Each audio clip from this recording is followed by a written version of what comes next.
Among the deadliest threats from this hurricane is the powerful storm surge that could be coming. Take a look at this drone shot on Melbourne Beach, Florida, showing just how close the water is to the roads there. ABC senior meteorologist Rob Marciano is right there tracking the approaching storm. And Rob, the storm has surprised us nearly every single day.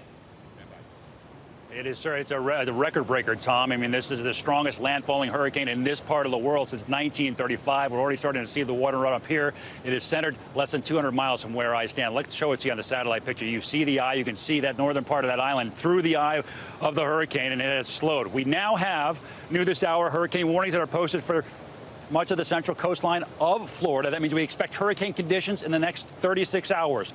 Let's talk about the next 24 hours. This thing has slowed down significantly. Unfortunately for the folks in the Bahamas, Freeport, you're going to get hit for a good 24 hours with at least hurricane force winds, and then those winds will start to rate the coastline of Florida after that. Here's the official forecast track from the National Hurricane Center. If anything, it's nudged a little bit to the left. That's certainly unnerving. Category 5 tomorrow, Category 4 on Tuesday, raking the coastline from West Palm to Melbourne. Category 3. After that, abreast of Jacksonville, getting up through South Carolina and then North Carolina Wednesday, Thursday, and Friday, even impacting parts of the Northeast. So this is going to be an all-week storm for the East Coast. Tom? Rob Marciano for us tonight. Rob, thank you.